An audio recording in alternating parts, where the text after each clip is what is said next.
Good morning. My name is Mark Hodge, head coach at Rockwell Trading, and today we're going to see what's moving the markets as we approach the open on Wednesday, August 25th. And of course, this stock market update is going to be in 15 minutes or less. So, gosh, let's just jump right to the charts. A couple of interesting days. Let me first take a look at the S&P. So, yesterday, quiet trading day after a pretty impressive start this week. Quiet trading day, and we could even look at a 5-minute chart here, and you see that there really wasn't a whole lot of action or movement. There was a bit of a dip in the last 30 minutes of trading as we went into the close, but the S&P still managed to finish with new record highs yesterday, clinging on to a record. The NASDAQ also managed to finish with a new record high as well. That's the 50th record close for the S&P this year, and it makes it the 29th record close for the NASDAQ in 2021. So another day, new record highs. And as we head into the open, futures have been a little bit mixed. Let's first take a look at the E-mini S&P here. And similar to yesterday, not a whole lot of movement.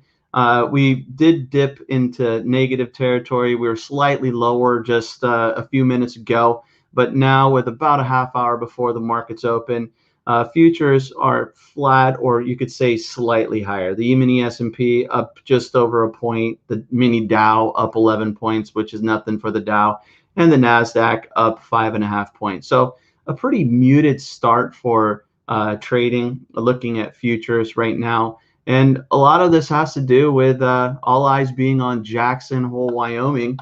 We could take a look at the economic calendar here. I know that we mentioned it throughout the week, but we see that tomorrow, red flag report, day one, Jackson Hole Symposium.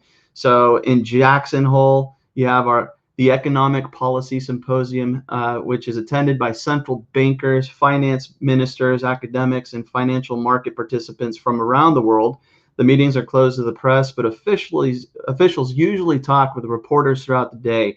Comments and speeches from central bankers and other influential officials can create significant market volatility. So that kicks off tomorrow, and that's really the next catalyst here with earnings winding down.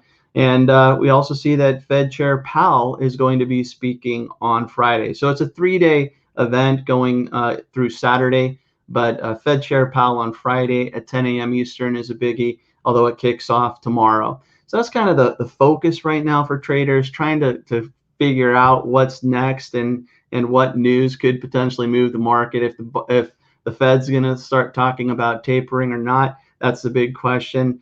And we'll see. We'll see. Right now, it's a whole lot of hurry up and wait. Now, do you think we could hit 48.25 in the S&P by the end of the year?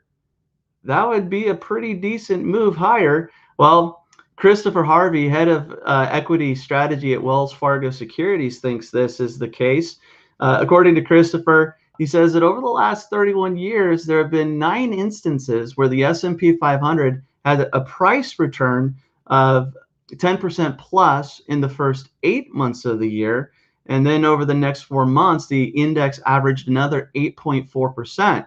None of these instances produced a negative return during those last 4 months. So in a nutshell, what he's seen is that when the market has been pretty strong and the S&P for the year, we don't need to do that. S&P for the year, well, up over 10%. And when that happens, at least according to his data, the next 4 months, the last 4 months of the year, are also positive with an average return of 8.4%. So we'll see. We'll see. Can these markets march higher? Right now, path of least resistance is up. So we'll have to wait and see. But at least one person thinks that the S&P is going to hit 48.25 by the end of the year. Now let's take a look at a few earnings, and let's first look at Dick's. So DKS, Dick's Sporting Goods. Dick's Sporting Goods, whoa, a bigger jump. This thing was up about 5%, and I saw it had dropped down to 2%. Now it's up about 14% pre-market. Dick's reported an earnings beat, and they reported an adjusted $5.08 earnings per share versus a 280 estimate. So pretty impressive earnings beat there. They also announced a special $5.50 dividend. So that's a huge dividend. And we see here that that means Dick's is trading now at record highs. In addition to the special dividend, they did a 21% increase to its quarterly dividend as well. So anybody who wants a dividend paying stock, it sounds like they are willing to pay, and that special dividend of $5.50 has traders excited, up 14% now pre-market. So some big movement for Dick's Sporting Good. Let's look at another earnings reporter. This is Express, and retail kind of trickling in at the end of the earnings season here. So Express up 3.3%. This was up about 6%, so it's pulled back a little bit after reporting an unexpected profit last quarter. Analysts expected a 30-cent loss, but the company actually managed a 2-cent gain per share. So slightly better, or actually a pretty significant increase from a 30-cent loss per share versus a 2-cent gain. And Express up a little bit pre-market, up over 3%. Urban Outfitters, another earnings reporter. Urban taking a bit of a hit pre-market, down over 4%.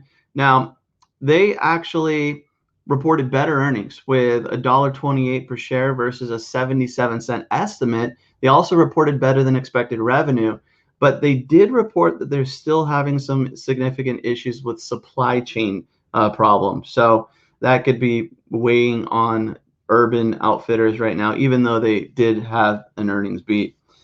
JWN, another company reporting earnings. JWN, Nordstrom's. So Nordstrom down over 13%. They also reported an earnings beat. They reported an earnings per share of 49 cents versus a 27-cent estimate. They also reported better revenue and raised its full year outlook. But the big concern here is that the revenue from last quarter was still below pre-pandemic levels. So a lot of companies actually have had a post-pandemic surge, and they're now looking at earnings and levels that were beating pre-pandemic levels, and Nordstrom's just isn't quite there. So looks like Nordstrom's taken a 13% hit as we approach the open. Still in this range that we've seen for Nordstrom's. Both Marcus and I, we've traded Nordstrom's a few times with this range holding up, and we'll see what happens when the trading session opens. But Nordstrom's pretty solid range here, although pre-market now puts it at that lower range. So let's look at Toll, another earnings reporter. Toll Brothers, TOL the ticker. Toll Brothers is hammering out some pre-market gains, up over 2%. And they did report better than expected earnings as well. So the theme continues, better earnings all around. They reported $1.87 per share versus $1.55. Revenue in line with expectations, and low housing inventory and low mortgage rates continue to help this home builder. So up a little bit pre-market, up over 2%. Looks like we're going to be taking out recent highs and trading back at levels that traders last saw in June. So Toll, another earnings reporter, another earnings beat, up a little bit pre-market. Now, our meme stocks back out of the blue yesterday. Let's look at GameStop.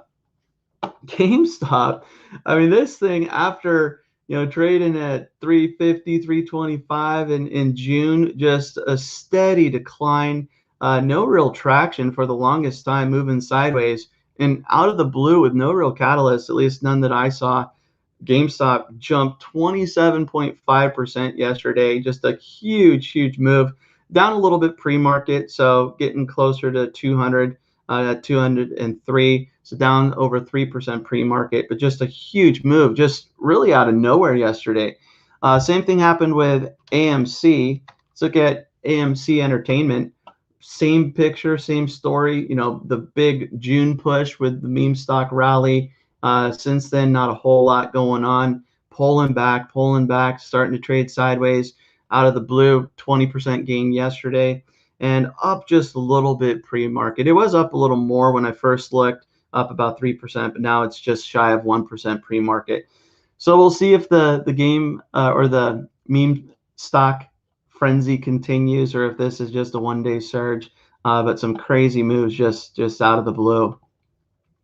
Airbnb doing a lot of movement yesterday, down just a little bit pre-market. So Airbnb announced that it will temporarily house up to 20,000 Afghan refugees, and they said that it will cover the costs of this housing through its nonprofit program, which has housed 75,000 people in need since 2012.